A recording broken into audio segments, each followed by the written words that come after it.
हमारे video मसीहियों Christians को Bible सिखाने के लिए और उन लोगों के लिए बनाए जाते हैं जो सच्चे परमेश्वर को ढूंढ रहे हैं। किसी अन्य धर्म की आलोचना करना या उसके अनुयायियों का अपमान करना हमारा उद्देश्य बिल्कुल नहीं है। लेकिन कई क्षेत्रों में बाइबल की शिक्षाएं अन्य धर्मों के साथ मेल नहीं खाती। इसलिए अगर किसी को बाइबल की शिक्षाओं से ठेस पहुंचती हो तो कृपया हमारे वीडियो न देखें। एक कहानी मैं आपको बताऊंगा। एक पुराने ख्यालात के, पुराने जमाने के, आज के समय के बारे में ज्यादा जानकारी नहीं, इस तरह के एक पिता थे और आज के जमाने की सब जानकारी रखने वाला उनका एक छोटा बच्चा, छोटा इतना भी छोटा नहीं, अच्छी खासी जानकारी रखने वाला एक बच्चा, पिता और बेटे की एक कहानी है। और उस घराने में, उस परिवार में एक ब्लूटूथ वाला ईयरफोन, ईयरबड्स, नेक बैंड, आप जो भी समझ लीजिए, ब्लूटूथ कनेक्टिंग वाला। तो पिताजी को वो मिला और पिताजी अपने फोन से कनेक्ट करने की कोशिश कर रहे हैं और नेक बैंड वो उसके बेटे का है, या ब्लूटूथ वाला ईयरफोन वो उसके बेटे का है। पिताजी को मिला, पिताजी ने सोचा आज मैं इसका इस्तेमाल करूंगा और पिताजी अपने फोन में उसको कनेक्ट करने की कोशिश कर रहे हैं और वो कनेक्ट नहीं हो रहा। नाम तो शो हो रहा है, लेकिन जैसे ही वो उसको कनेक्ट करने की कोशिश करते, कनेक्ट नहीं हो पा रहा और पिताजी को समझ नहीं आया। पिताजी बड़े बौखला गए और पिताजी ने बेटे को जोर से चिल्लाया, बेटा, और बड़े आग बबूला थे। बेटा बोला, क्या हुआ पिताजी? बोला, ये मेरे फोन में कनेक्ट नहीं हो रहा और मुझको इससे आज कान में लगा के कुछ सुनना है और मैं बड़ा ही परेशान हूं, बहुत देर से कोशिश कर रहा हूं। बेटा उसको अपने पिताजी को बोला, पिताजी ज्यादा टेंशन लेने वाली इसमें कोई बात नहीं है, ये खराब नहीं हुआ है, ये सही है। ये आपके फोन में इसलिए कनेक्ट नहीं हो रहा क्योंकि ये पहले से मेरे फोन में कनेक्ट है। तो कहानी का तात्पर्य आपको समझाने के लिए ये है कि नेक बैंड किसी और डिवाइस में कनेक्ट होने की वजह से आप अपने फोन में कनेक्ट करके अपने फोन से उसके द्वारा आवाज को नहीं सुन सकते हैं।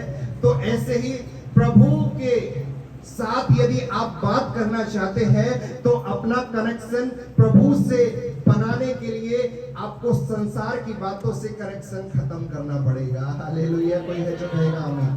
प्रभु से कनेक्शन बनाना है तो दूसरी जगह जहां पर जुड़ा है कनेक्शन वो काट दीजिए, अपने आप कनेक्शन प्रभु से जुड़ जाएगा। कोई है जो कहेगा आमीन।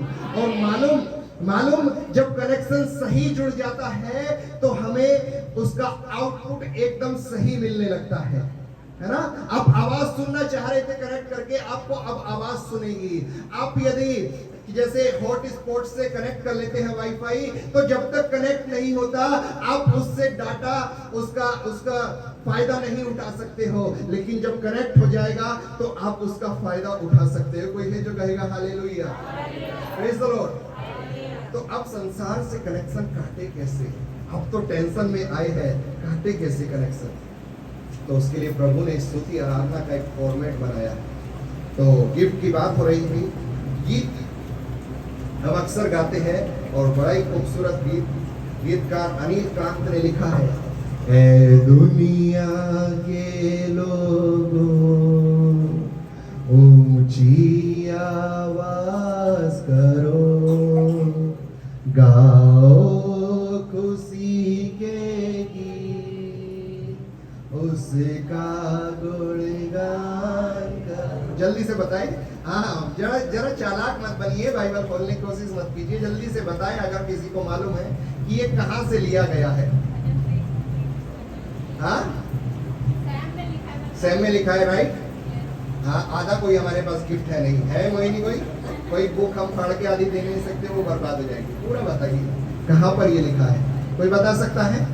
अक्सर गीत को गाते अंजुमन, आपने कई बार अपने पुराने चर्च में इस गीत को गाया है और हमने सुना है। क्या आपको मालूम ये गीत कहां पर लिखा है? बिल्कुल सेम टू सेम बाइबल से, बाइबल के वचन उठाए हैं और गीत के लिरिक्स बना दिए हैं।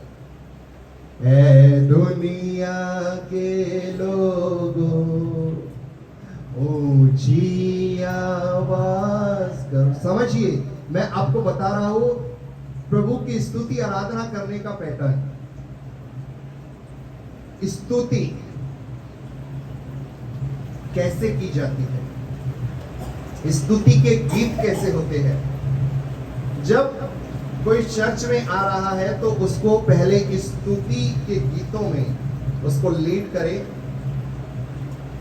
स्तुति के गीत होते हैं फास्ट, जिसमें प्रभु की महिमा हो रही हो, प्रभु के बारे में प्रभु ने क्या क्या काम किए वो बढ़ाई हो रही हो। और अगर आप कोई मनुष्य टेंशन में है और अपने गीत गा रहे हैं, हो तेरी स्तुति और आराधना, और कैसे पुराने गीत स्लो वाले, तू आजा घर लौट आ। अभी अभी तो आके खड़ा हुआ है, बड़ी टेंशन में उसका दिमाग था, और ऐसे ही गीत के समय वो आ गया तो उसके मन में क्या होगा, अरे बाप रे, टेंशन निकली नहीं थी दिमाग से कि इन्होंने और एक खतरनाक बात बोल दी कि हम बहुत बड़े गुनाह में हैं, हमें प्रभु के पास लौटने की जरूरत है ना। तो जब वो गीत आते ही सुनेगा, वो मेरा रहबर है, वो सरताज है वो, इस तरह के गीत जब वो आते ही सुनेगा तो ताली जोर जोर से बजाएगा आते ही, है ना। डांस करेगा धीरे धीरे, उछलेगा कूदेगा। जैसे अभी गीत गाया हमने, लंगड़े तू ही चलाए, प्रभु की स्तुति हो रही है। मुर्दों को भी जिलाए, प्रभु की स्तुति हो रही है। ये पैटर्न है स्तुति और आराधना का। हमको कैसे गीत पहले गाने हैं, और ये इसलिए भी गाने हैं कि जो आदमी टेंशन में आया है वो टेंशन से बाहर आ जाए। हालेलुया। उसका कनेक्शन प्रभु से बन जाए, और धीरे धीरे जब आपको लगे सबका कनेक्शन प्रभु से बन गया है, तो इसलिए आपको समय पर आना भी जरूरी है कि वो जो टेंशन निकालने वाले गीत हैं वो आपकी टेंशन निकाल ले। पता लग रहा है आप 12 बजे तो आए और गीत वो चल रहा है, तेरी आराधना करूं, तो आप आके फिर और रोने ही वाले हैं, है ना। क्योंकि अक्सर जब प्रभु की ओर हम ध्यान लगा देते और इस गीत को गाते तो हमारी आंखों से आंसू निकलने लगते हैं। पाप समा कर जीवन दे दे, दया की याचना करूं, तेरी आराधना करूं। तो जब आपको लगे कि हर एक जन अपनी टेंशन से बाहर है, अब प्रभु में झूम रहा है, नाच रहा है, तो आपको आराधना के गीत में जाना है। अब आपको ये समझ में आना चाहिए कि स्तुति के गीत कैसे हैं और आराधना के गीत कैसे हैं। तो आपको आराधना के गीत में जाना है, और अपने आप लोगों की आंखें बंद होनी चाहिए और हाथ उठ जाने चाहिए, और प्रभु से फिर बात करना शुरू कर दीजिए। प्रभु हर एक से बात करना चाहता है। कोई है जो कहेगा आमीन। आप उस प्रभु के पास आए हैं जो बोलता है। बाइबल इस बात की गवाह है। वो प्रभु सूंघता भी है। आप क्या भेंट दे रहे हैं प्रभु को? उसकी सुगंध। नूह जब जल प्रलय से बाहर, जल प्रलय खत्म हो गई, जहाज से बाहर निकल के आया, जहाज एक जगह टिका, जहाज से बाहर निकल के आया, हर एक जगह लाश थी, दुर्गंध थी, लाश से बदबू आ रही थी, पानी में रह रहे के लाश सड़ चुकी।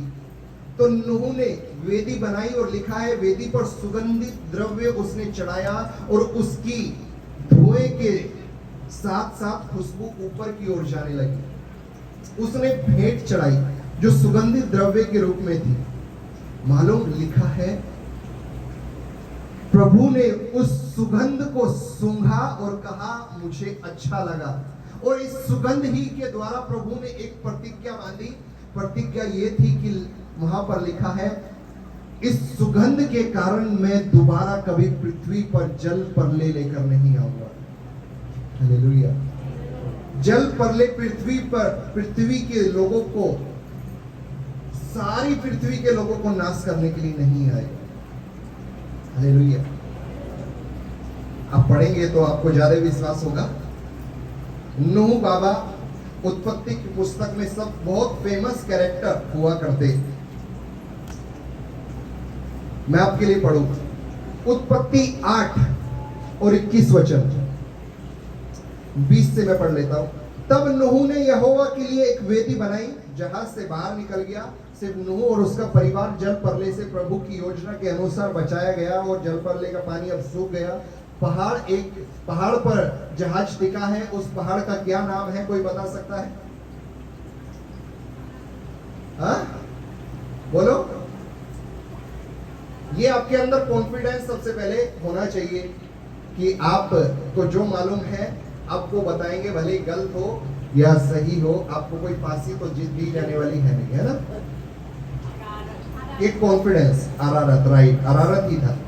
ये कॉन्फिडेंस उनके अंदर नहीं कि ये सही है या नहीं। तो अरारत नामक पहाड़ पर नूह का जहाज टिका, और नूह बाहर निकल कर आए, देखा हर एक जगह बदबू है। प्रभु को बदबू वाली गंदी जगह पसंद नहीं आएगी। नूह ने एक योजना बनाई, चलो मिलकर एक वेदी बनाते हैं जिसकी वजह से बदबू वाली जगह पर सुगंध द्रव्य चढ़ाएंगे और प्रभु को वो पसंद आए। तब नूह यहोवा के लिए एक वेदी बनाई, और सब अशुद्ध पशुओं और सब शुद्ध पशुओं में से कुछ कुछ लेकर वेदी पर होम बलि चढ़ाया। इस पर यहोवा ने सुखदायक सुगंध पाकर सोचा। लिखा है, सुखदायक सुगंध पाकर प्रभु ने सोचा, मनुष्य के कारण मैं फिर कभी भूमि पर श्राप ना दूंगा। यद्यपि मनुष्य के मन में बचपन से जो कुछ उत्पन्न होता है वह बुरा ही होता है, और जैसा मैंने सब जीवों को अब मारा है जल परले के द्वारा, वैसा उनको कभी ना मारूंगा। हालेलुया। प्रभु ने लिखा, सुखदायक सुगंध पाकर प्रभु ने सोचा। प्रभु ने वो सुगंध को सूंघा है। वहां पर सुगंध सूंघी ही जाती है। प्रभु ने चाट कर तो नहीं देखी होगी सुगंध को। आपको इसी बात, आप जो भी फेवरेट खाना खाएंगे उसकी सुगंध पाकर ही आप बताएंगे अच्छा है ना? पहले आपको सुगंध अच्छी लगेगी, फिर बाद में आप उसको चखेंगे। प्रभु ने यहाँ पर धुएं के द्वारा जो सुगंध गई, उस सुगंध को सूंघा, और प्रभु ने कहा, ये सुखदायक सुगंध है और ये मुझको अच्छी लगी। अब मैं एक वादा करता हूँ तुझसे। Hallelujah, praise the Lord, hallelujah. प्रभु आपकी आराधना के समय जो आप प्रभु से प्रार्थना करेंगे, आप जो प्रभु से बातें करेंगे, आप जो प्रभु के सामने भेंट चढ़ाएंगे, प्रभु को क्या वो पसंद आ रही है या नहीं, आपको सोचने की जरूरत है। कोई है जो कहेगा हालेलुया? कोई है जो कहेगा hallelujah? Praise the Lord. Simple सा फॉर्मूला है, यदि आपको फसल काटनी है तो बीज बोना पड़ेगा, हमें, है ना? कोई किसान बिना बीज बोए फसल काट सकता है? हाँ, आप सभी ने पुराने जमाने में अपने, आपके पिताजी ने या आपके पूर्वजों ने किसी ना किसी ने किसानी की होगी। आपको मालूम होगा किसानी से जुड़ा हुआ कुछ कुछ छोटी छोटी बातें। जब पहले बीज बोएंगे तब थोड़े समय के बाद फसल काटेंगे। Hallelujah, praise the Lord. तो बीज बोना बहुत जरूरी है। आप आशीष पाना चाहते हैं, पहले बीज को बोइए, उसके बाद आशीष आपको मिलने वाली है। कोई है जो कहेगा आमीन? यही फॉर्मूला है बाइबल का भी। तो आते हैं इस गीत पे। 20 भजन संहिता 100 लिखा है, जो अभी गीत गाया उसके बारे में। हे सारी पृथ्वी के लोगों, हे सारी पृथ्वी के लोगों में कौन कौन आते हैं? आपके मम्मी पापा भाई बहन सारी पृथ्वी के लोग हैं? नहीं, आपके परिवार में, आपके जितने भी परिवार में लोग हैं सारे पृथ्वी के लोग हैं ना, है ना? ऐसे ही उनके परिवार में सारे पृथ्वी के लोग हैं, ऐसे ही आप सबके परिवार में सारे जो भी लोग हैं वो पृथ्वी के लोग हैं। और गीतकार यहां पर लिखता है, हे सारी पृथ्वी के लोगों।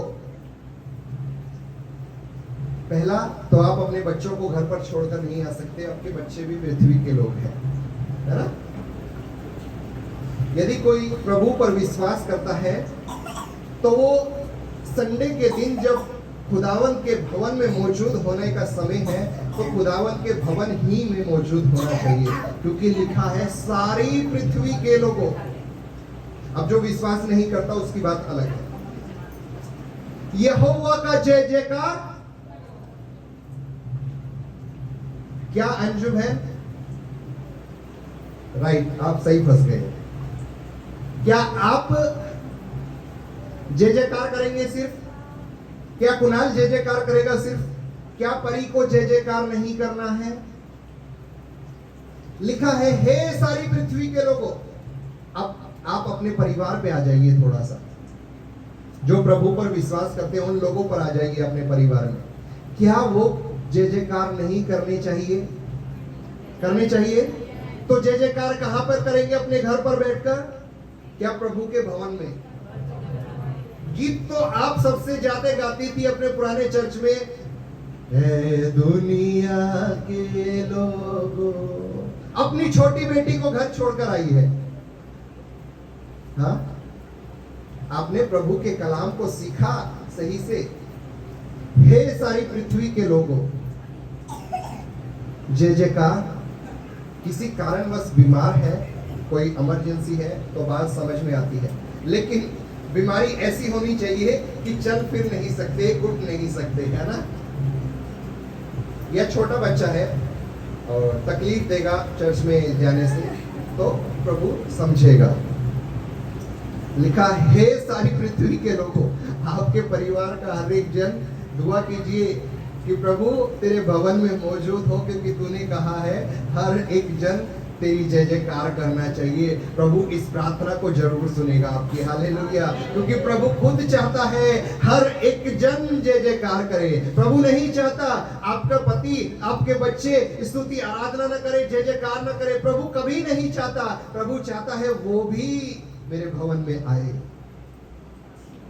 आगे स्तुति आराधना करने का ये पैटर्न है। दूसरा वचन, आनंद से यहोवा की आराधना करो। आनंद से नहीं, हम तो मुंह लटका कर करेंगे। हम तो बड़े टेंशन में आए हैं। पहले उनकी टेंशन निकालिए, जो इधर खड़ा होकर उनको लीड कर रहा है। पहले उनकी टेंशन निकालिए। जब उनके जीवन में उनके चेहरे पर आनंद दिखने लगे तब प्रभु से उनका कनेक्शन होने दीजिए, और प्रभु यकीनन उनको आशीषित करने वाला है। कोई है जो कहेगा आमीन। मुंह लटकाकर उसकी आराधना नहीं की जाती। हालेलुया। पहले स्तुति करेंगे, जब चर्च में आए हैं स्तुति के गीत गाएंगे, फास्ट सोल गाएंगे, बेहतरीन गीत गाएंगे, हर एक को समझ में भी आए। यदि नया है तो रुक रुक के उसको समझाइए आप क्या बोल रहे हैं। आप इस गीत के द्वारा प्रभु क्या सिखाएगा उनको समझाइए, ठीक है? उसके बाद आराधना के गीत में, और आराधना कैसे करनी है? आनंद से यहोवा की आराधना करनी है। Hallelujah, praise the Lord. बड़ी टेंशन में ये प्रभु, आज तो बीवी से बड़ा ही तगड़ा झगड़ा हुआ है, पति ने सुबह सुबह गाली दे दी, आज मूड बहुत खराब है। प्रभु आज ऐसी शक्ति दे, आज उसको घर जाते ही तू अच्छे से है। हाँ? नहीं, बड़े आनंद के साथ यहोवा की आराधना करो। आगे लिखा, जय जयकार के साथ उसके सम्मुख जाओ। अभी तो गीत गाया, जय जयकार जय जयकार जय जयकार। जय जयकार के साथ उसके सम्मुख जाना है, मुंह लटकाकर नहीं। सारी टेंशन को छोड़कर अपनी सारी चिंता यहोवा पर डाल दे, उसको तेरा ध्यान है। निश्चय जानो कि यहोवा ही परमेश्वर है, उसी ने हमको बनाया और हम उसी के हैं। हम उसकी प्रजा और उसकी चराई की भेड़ें हैं। हालेलुया। निश्चय जानो यहोवा ही परमेश्वर है। Praise the Lord. Hallelujah. Praise the Lord. कोई है जो कहेगा हालेलुया? अब समझ में आया आपको? हाँ, प्रभु से बात करने का समय है। सारी टेंशन छोड़ दीजिए, उस समय प्रभु से बात कीजिए। हालेलुया। आज मैं इस जगह पर सबसे पहले मौजूद हो गया आके, और मैं प्रार्थना में बैठा।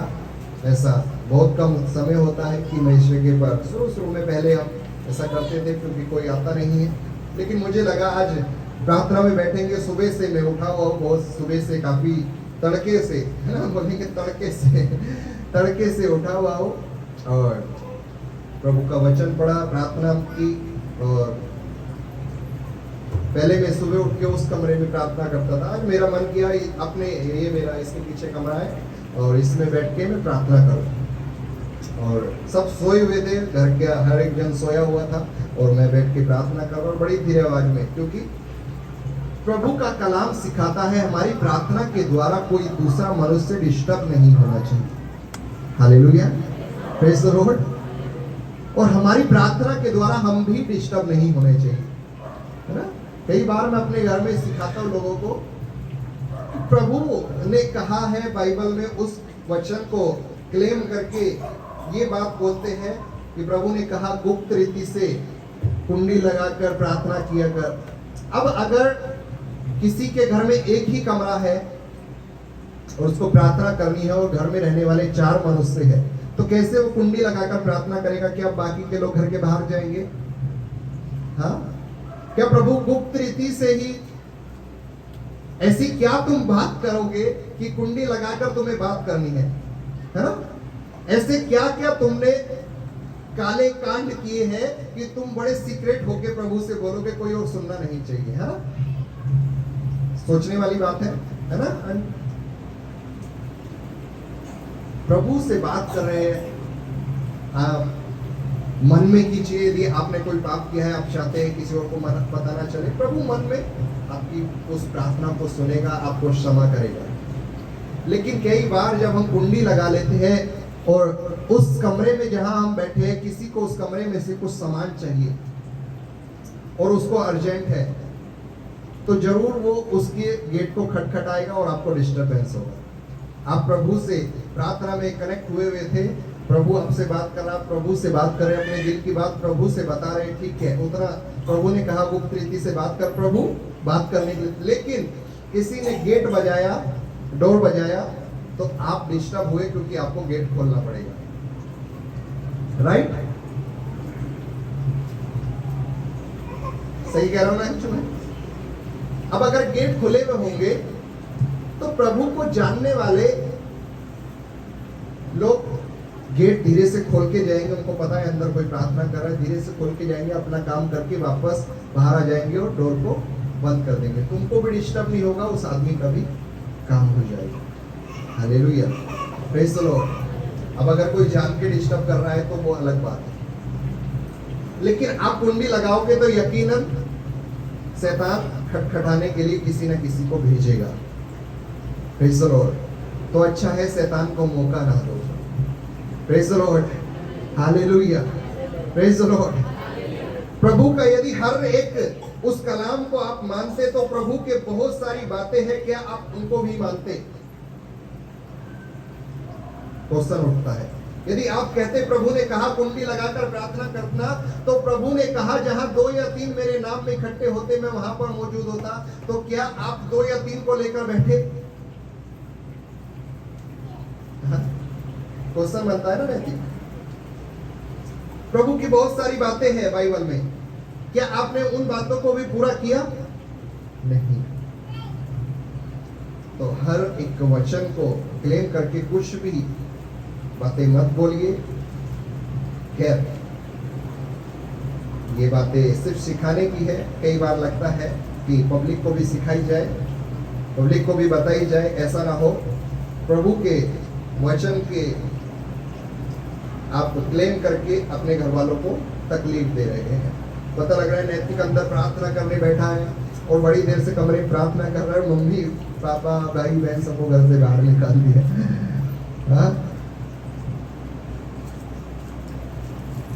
बहन वर्षा को कहीं बाहर जाना है, कपड़े तो अंदर ही है, इसने तो बाहर निकाल के रखा है, हो गए लेट, इंटरव्यू के लिए लेट हो गई।